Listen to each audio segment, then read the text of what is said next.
somebody who will act on behalf of God।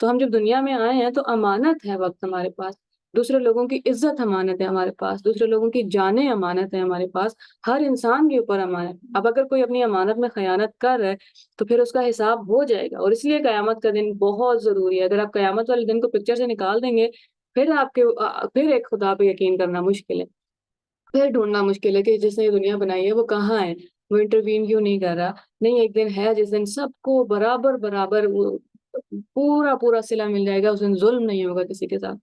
تو کہیں بھی اللہ تعالیٰ نے قرآن پاک میں یہ نہیں کہا کہ جب تم دنیا پہ جا رہے ہو نا تو یہ دنیا بڑی آسان ہونے والی۔ ہم نے ہسٹری دیکھ لی آدم علیہ السلام کی، پیدا ہوئے ہیں اور مشکل شروع ہو گئی ہے،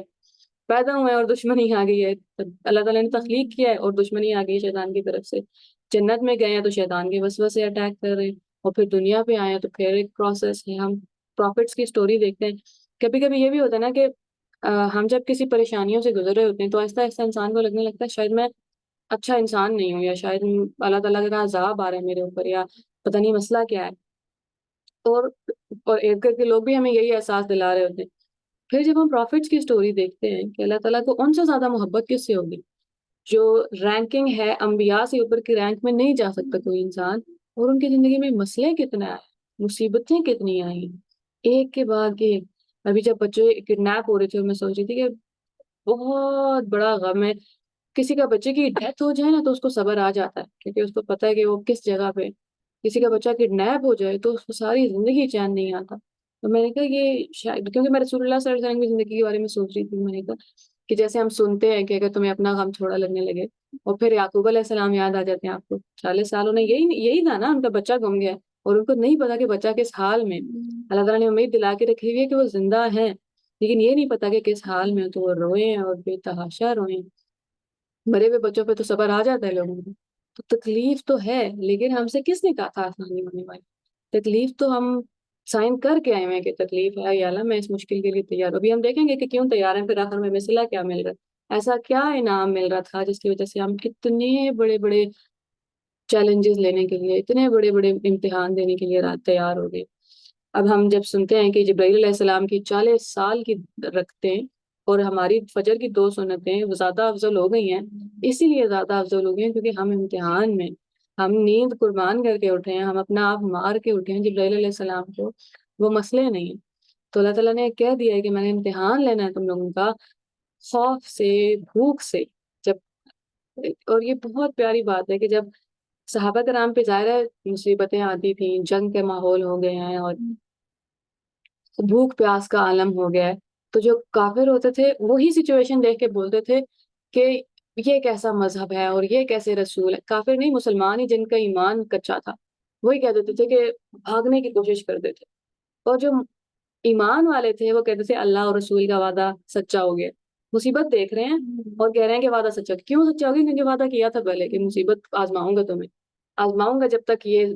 واضح نہیں ہو جائے گا کہ ایمان والا کون ہے اور منافق کون ہے، ایمان والا کون، سچ کون بول رہا ہے اور جھوٹ کون بول رہا ہے۔ تو میں تمہیں آزماؤں گا بھوک سے اور مالوں کے نقصان سے، کہ جو کسی کی جاب چلی گئی ہے تو وہ ایک ٹائم پیریڈ ہے 3 مہینے کا، 6 مہینے کا، 1 مہینے کا، پورے گھر پہ امتحان ہے۔ ظاہر ہے ایک انسان وہ پورے گھر کو کیری کرنا، کوئی بھی انسان اپنے لیے تو جاب نہیں کر رہا کہ اپنا پیٹ بھر لوں میں، تو وہ آزمائش ہے اللہ تعالیٰ کی طرف سے۔ تو اگلی بار جب ہمارے اوپر کوئی خوف آ جائے، کوئی بھوک آ جائے، کوئی مالی نقصان ہو جائے، تو ہمیں بس یہ یاد رہے کہ اللہ اور اس کے رسول کا وعدہ سچا تھا، اب یہ امتحان میرے اوپر آ گئے۔ کیونکہ جب ہمیں یاد ہوگا نا کہ اچھا بگر پکچر ہم دیکھ سکیں گے تو وہ امتحان ہماری کمر نہیں توڑے گا، ہمیں پتا ہوگا کہ اچھا امتحان دینے والا بھی میرے ساتھ ہی ہے۔ جب جنت میں لوگ جائیں گے تو وہ کہیں گے الحمدللہ الذی ہدانا لہذا، تمام شکر اور تمام تعریف اللہ کے لیے ہے جو ہمیں لہذا کا کہتے ہیں جب کوئی ہاتھ پکڑ کے ساتھ ساتھ آپ کو منزل تک لے جائے۔ جیسے اب یہاں سے ہم سے کوئی پوچھے کہ ایم ایچ کا راستہ کہاں ہے یا صدر کا راستہ کہاں ہے، ایک طریقہ ہے کہ آپ اس کو بتا دیں کہ یہ لیفٹ لینا ہے اور یہ رائٹ لینا ہے، اور ایک اور طریقہ ہے آپ اسے کہیں کہ اچھا میں ساتھ آتا ہوں آپ کے اور میں آپ کو اینڈ تک پہنچا دیتا ہوں۔ تو اللہ تعالیٰ اس سفر میں امتحان بہت ہیں، بہت کڑے ہیں، لیکن ایک لمحے کے لیے بھی اللہ تعالیٰ نے ہمیں اکیلا نہیں چھوڑا۔ وَهُوَ مَعَكُمْ أَيْنَمَا كُنتُمْ، وہ تمہارے ساتھ ہے جہاں کہیں تم ہو۔ اور ان سارے والانفسی، اور جانوں کے نقصان ہوں گے، ڈیتھ ہو جائیں گی فیملیز میں، پیرنٹس کی ڈیتھ ہے، بچوں کی ڈیتھ ہے، اور بچوں کی ڈیتھ سے بڑا کوئی صدمہ نہیں ہے کسی انسان کے لیے، لیکن اس کی کمپنسیشن کیا ہے کہ قیامت والے دن وہی بچہ ماں باپ کو جہنم سے بچا رہا ہوگا کہ اللہ آپ ان کو ان کے پکڑ لے گا کہ اللہ ان کو نہیں جانے دے، ان کو جنت میں بھیج دے میرے ساتھ، بس ثمرات اور کوششوں کے نقصان سے، کہ آپ کوشش کر رہے ہیں کر رہے ہیں کر رہے ہیں ایک گول تک پہنچنے کے لیے اور نہیں پہنچ رہے، پھر آپ نے شروع کیا اور سب محنت ضائع ہو گئی، اور پھر آپ جب لگے رہتے ہیں زندگی، اسی لیے جہد مسلسل کا نام ہے۔ نمل ناول میں پڑھ رہی تھی جس میں، کیونکہ اکثر ہم ڈرامے دیکھتے ہیں یا بکس پڑھتے ہیں تو اینڈ پہ ہیپی اینڈنگ ہو جاتی ہے کہ اچھا یہ ہو گیا بس بہت اچھے سے آپ سب رہ رہے ہیں، اور اس کی اینڈنگ پہ انہوں نے لکھا کہ ہاں ہیپی اینڈنگ نہیں ہوئی، تو وہ بھی قاتلہ وہ تھی، مسٹری تھی، اور وہ اس طرح کا تھا کہ تو انہوں نے وہ ہمیشہ لوپ اینڈ چھوڑتی ہیں کہ ایسا نہیں ہوتا کہ کسی بھی ایک جب تک آپ مرتے نہیں ہیں کہانی ختم نہیں ہوئی۔ کوئی بھی انسان جو دنیا کی زندگی کے کسی بھی سٹیج پہ ہے، ہر وقت مصیبتوں پریشانیوں کا شکار ہے، چاہے ہم دور سے بیٹھ کے اس کی زندگی کو کتنا مرضی جج کر لیں کہ وہ بہت پرفیکٹ زندگی گزار رہا ہے، پاس آگے اس سے پوچھیں گے تو جتنی وہ اسٹرگل کر رہے ہیں ہم اتنی ہی اسٹرگل کر رہے ہیں، اور یہ ساری اسٹرگل کیوں ہے؟ وہ بشر صابرین، تاکہ صبر کرنے والوں کو خوشخبری دی جا سکے۔ تو ہم کا خوف کو، بھوک کو، نقصان کو، موت کو، کوشش ضائع ہونے کو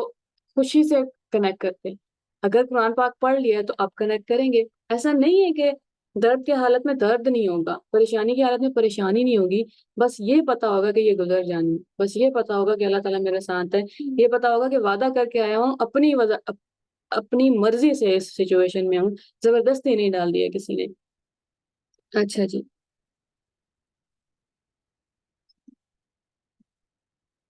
سورہ بقرہ آیت نمبر 214۔ ام حسب کیا تم سب نے یہ فرض کر لیا ہے ان تدخلوا الجنت کہ تم سب جنت میں داخل ہو جاؤ گے، ولما یاتکم مثل الذین خلو من قبلکم، حالانکہ اب تک پچھلے لوگوں پہ جو حالات گزرے ہیں، ان کے اوپر جو مصائب پریشانی اور امتحان آئے ہیں وہ تم تک نہیں آئے۔ مستہم البأساء، ان پہ ایسی ایسی بلائیں نازل ہوئی ہیں، والضراء، سختیاں آئی ہیں، وزلزلوا، اور اتنی بری طرح ان کے پاؤں کے نیچے سے زمین ہلائی گئی ہے۔ زلزلے کی بات نہیں ہو رہی، جب ہم وہ جو ایکسپریشن ہے نا کہ کسی کا اتنا برا صدمہ ملنا کہ آپ کے پاؤں کے نیچے سے زمین نکل گئی، وہ ایکسپریشن اللہ تعالیٰ یوز کر رہے ہیں کہ ایسی مصیبت، ایسی پریشانی، ایسی تکلیف، حتیٰ یقول الرسول، یہاں تک کہ رسول چلا اٹھتے تھے، رسول کہہ اٹھتے تھے، اور والذین آمنوا معہ، جو ان کے ساتھ ایمان والے تھے۔ اللہ تعالیٰ کسی کمزور ایمان والے کی بات نہیں کر رہے، کہ اللہ تعالیٰ ہماری مشکل کو ڈسمس بھی نہیں کر رہے کہ تمہاری مشکل اتنی بڑی ہے کہ تم ایک بار پینک کر جاؤ اور ایک بار آپ کو سمجھ نہ آئے کہ میں کہاں جاؤں کیا کروں، اور وہ رسول اور ایمان والے کیا کہہ اٹھتے تھے؟ متا نصر اللہ، اللہ کی مدد کدھر ہے؟ اللہ سن لو، غور سے سن لو، ان نصر اللہ قریب، اللہ کی مدد بہت قریب ہے۔ تو اللہ تعالیٰ نے تو کہیں بھی نہیں کہا کہ زندگی بڑی آسان ہونے والی تھی، زندگی جنت نہیں ہے،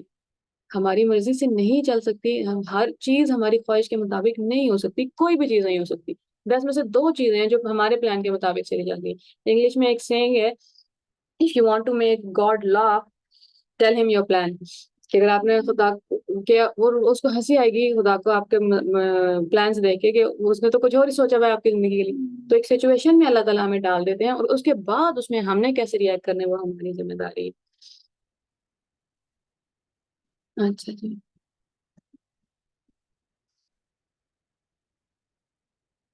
یہ لاسٹ والا پارٹ کرتے ہیں آج کے لیے۔ اللہ تعالیٰ کہہ رہے ہیں،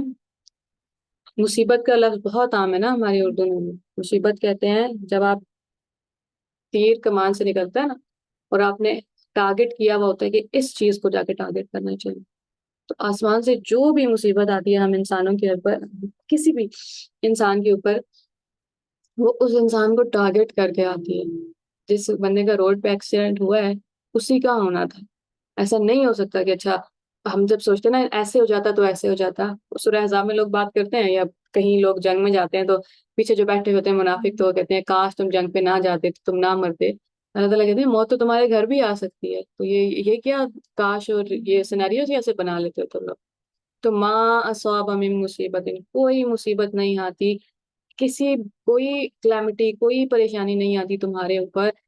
الا باذن اللہ، اللہ کی مرضی کے سوا، نہیں مرضی نہیں، غلط لفظ یوز کرتی ہے، اللہ کی اجازت کے سوا۔ مرضی اور اجازت میں بہت فرق ہے۔ کبھی کبھی ہم زندگی میں بے پناہ پریشانیوں میں ہوتے ہیں اور ہمیں لگتا ہے کہ اللہ تعالیٰ کی مرضی کیوں ہے اس میں، یا اللہ تعالیٰ اس میں راضی ہے، یا کبھی لوگ جادو کر رہے ہوتے ہیں کسی پہ اور جادو اثر کر رہے ہیں، اللہ تعالیٰ چاہے تو نہ اثر کرے جادو۔ تو اللہ تعالیٰ کی مرضی سے نہیں ہو رہی چیز، اللہ تعالیٰ کی اجازت سے ہو رہی ہے۔ اجازت کیا ہے کہ آپ جو بھی عمل کریں گے اس دنیا میں وہ آپ کی چوائس ہے۔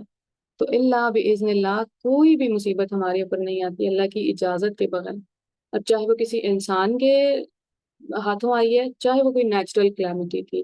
وَمَن يُؤْمِن بِاللَّهِ يَهْدِ قَلْبَهُ، لیکن جو کوئی ایمان رکھے اللہ تعالیٰ پہ، اللہ اس کے دل کو راستہ دکھا دیں گے، کیونکہ جب انسان مصیبت میں ہوتا ہے نا تو سب سے پہلے انڈر اٹیک دل ہوتا ہے، وہ شکر چھوڑ رہا ہوتا ہے، وہ ایمان چھوڑ رہا ہوتا ہے، وہ غلط چیزیں پکڑ رہا ہوتا ہے۔ کبھی کبھی پریشانی اتنی ہوتی ہے کہ ہم اپنے آپ کو ڈسٹریکٹ کرنے کی کوشش کرتے ہیں کہ مسئلے کو دیکھیں ہی نہ، پھر ہم ایک کے بعد ایک ڈراموں پہ لگ جاتے ہیں، یا جو ایک ایکسٹریم کیس ہے کہ لوگ سگریٹ اور نشوں پہ لگ جاتے ہیں، کہ وہ ڈسٹریکشن ہے نا، کہ آپ حقیقت سے ہی بھاگنے کی کوشش کر رہے ہیں۔ تو اللہ تعالیٰ کہہ دیں کہ ایمان اگر کسی کو ہو، کیا ایمان ہو کہ اللہ تعالیٰ کی طرف سے آئی ہے، اللہ تعالیٰ چاہتے تو نہ آتی، تو اگر اللہ تعالیٰ کی طرف سے آئی ہے تو یا اللہ میں راضی ہوں، یا اللہ آپ مجھے راستہ دکھا دیں، تو اللہ تعالیٰ دکھا دیں گے راستہ دل کو۔ واللہ بکل شیء علیم، اور اللہ تعالیٰ ہر چیز کا علم رکھنے والے، اللہ تعالیٰ کو پتہ ہے کون سی مصیبت کس وقت آنی ہے اور کس وقت اٹھا لی جانی ہے۔ اب ہم دیکھیں تو صحیح اپنے پچھلے 5 سال میں، کہ 5 سے 5 سال پہلے میری زندگی میں جو مسئلے تھے آج وہ مسئلے نہیں ہیں، اور میں سے ایک بھی مسئلہ وہ والا مسئلہ نہیں ہے جو آج سے 5 سال پہلے تھا۔ ایک ایک کر کے اللہ تعالیٰ مسئلے حل کرتے جاتے ہیں اور پھر نئی پریشانیاں آتی جاتی ہیں۔ گیم کی طرح ہے نا، جیسے آپ کینڈی کرش کھیل رہے ہیں یا کوئی بھی گیم کھیل رہے ہیں، تو ہر نیا لیول پچھلے لیول سے مشکل ہوتا جائے گا۔ تو ہم نے زندگی میں یہ کیوں ازیوم کر لیا ہے کہ اچھا اب زندگی بہت آسان ہوتی چلی جائے گی؟ تو اللہ کرے کہ مصیبتیں ہمارا ایمان نہ توڑ دیں، ہماری کمر نہ توڑ دیں۔ اللہ کرے کہ مصیبتوں میں پریشانیوں میں ہمارا ایمان اللہ تعالیٰ کی ذات کے اوپر ہمیشہ برقرار رہے، شکر قائم رہے، تاکہ ہم جب اللہ تعالیٰ کے پاس جائیں تو اس حالت میں جائیں کہ ہم اللہ تعالیٰ سے راضی ہوں اور اللہ تعالیٰ ہم سے راضی ہوں۔ السلام علیکم۔